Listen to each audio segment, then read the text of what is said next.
इस कहानी का नाम है रेलवे ट्रैक का साया। दोस्तों, यह कहानी मेरे जीवन में हुई एक सच्ची घटना है जिन्हें मैं अपने शब्दों के माध्यम से आपसे शेयर करना चाहता हूँ। यह उस समय की बात है जब मैं 8वीं क्लास में पढ़ता था और हमारा स्कूल घर से लगभग 2 किलोमीटर की दूरी पर था।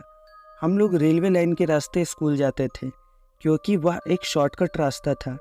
हालांकि इस रेलवे ट्रैक पर की भूतिया किस्सों की चर्चा हमारे गांव में बहुत होती थी कि इस रेलवे ट्रैक पर बहुत से लोगों की मौत हुई है और उनकी आत्माएं भटक रही हैं। लेकिन दिन के समय लोगों का आना जाना लगा रहता था तो डर नहीं लगता था, लेकिन रात में स्थिति इतनी भयावह हो जाती थी कि अगर कोई रात को आना चाहे तो चाहकर भी इस रास्ते से नहीं आ पाते थे। खैर, गर्मियों का मौसम था और हमारा मॉर्निंग स्कूल था। एक बार की बात है, दोपहर के समय मेरे स्कूल की छुट्टी हुई और मैं अपने दोस्तों के साथ घर जाने के लिए निकला। मेरे दोस्त कुछ काम की वजह से शिक्षक के साथ स्कूल में ही रुक गए। तब मुझे अकेले ही घर के लिए निकलना पड़ा। करीब 12:30 बजे होंगे।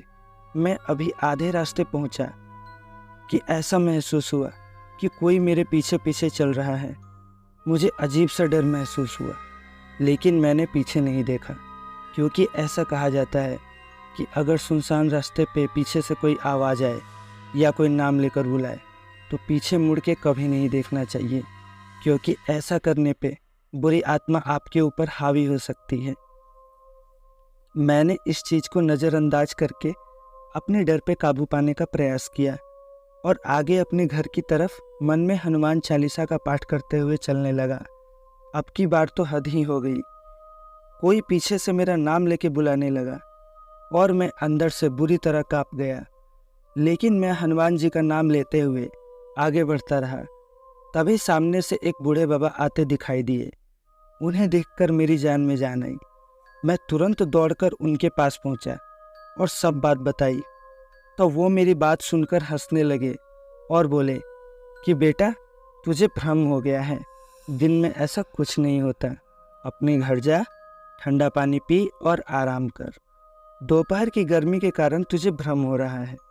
मैंने उनसे पूछा, बाबा, आप तो हमारे गांव के नहीं लगते, आप कहाँ से आ रहे हैं?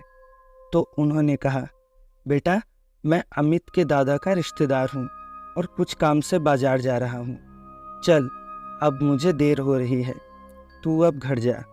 ये कहकर वो आगे बढ़ गए और मैं भी अपने रास्ते चल पड़ा। लेकिन तभी मैंने कुछ दूर चलने के बाद गौर किया कि मेरे पीछे से आने वाली आवाज़ें अब रहस्यमय ढंग से बंद हो चुकी थी। और फाइनली घर पहुंचने के बाद मैंने यह सब बातें अपनी दादी से बताईं। लेकिन जब मैंने अमित के दादाजी के रिश्तेदार का जिक्र किया तो वे चौंक गई और कांपते हुए लफ्ज़ों में मुझसे पूछा, क्या तू सच कह रहा है? वो तुझे रास्ते में मिले थे? मैंने दादी को ऐसे बोलते देख उनसे जिज्ञासावश पूछा, क्या हुआ दादी, आप डर क्यों गई और ऐसा क्यों पूछ रही हैं? तब जो बात दादी ने मुझे बताई उसे सुनकर मेरे पैरों तले जमीन खिसक गई। दादी ने बताया कि अमित के दादा का रिश्तेदार, जिनका नाम अरुण था, उनकी मौत उसी जगह रेलवे ट्रैक पे हो गई थी और तब से उनकी आत्मा उसी जगह भटक रही है। हालांकि वो एक अच्छी आत्मा है और गांव के लोगों को बुरी शक्तियों से बचाते हैं, और मेरे बच्चे, तो भी उन बुरी आत्माओं से मुसीबत में होगा तभी उन्होंने तेरी रक्षा की।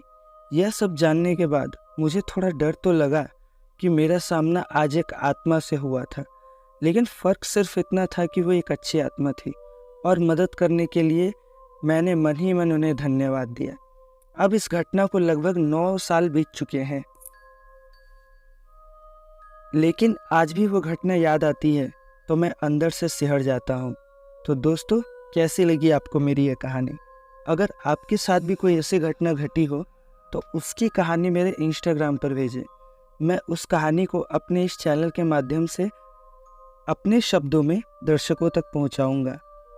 इंस्टाग्राम का लिंक और फेसबुक का लिंक आपको इस वीडियो के डिस्क्रिप्शन में मिल जाएगा, तो प्लीज़ वहां से चेकआउट करें।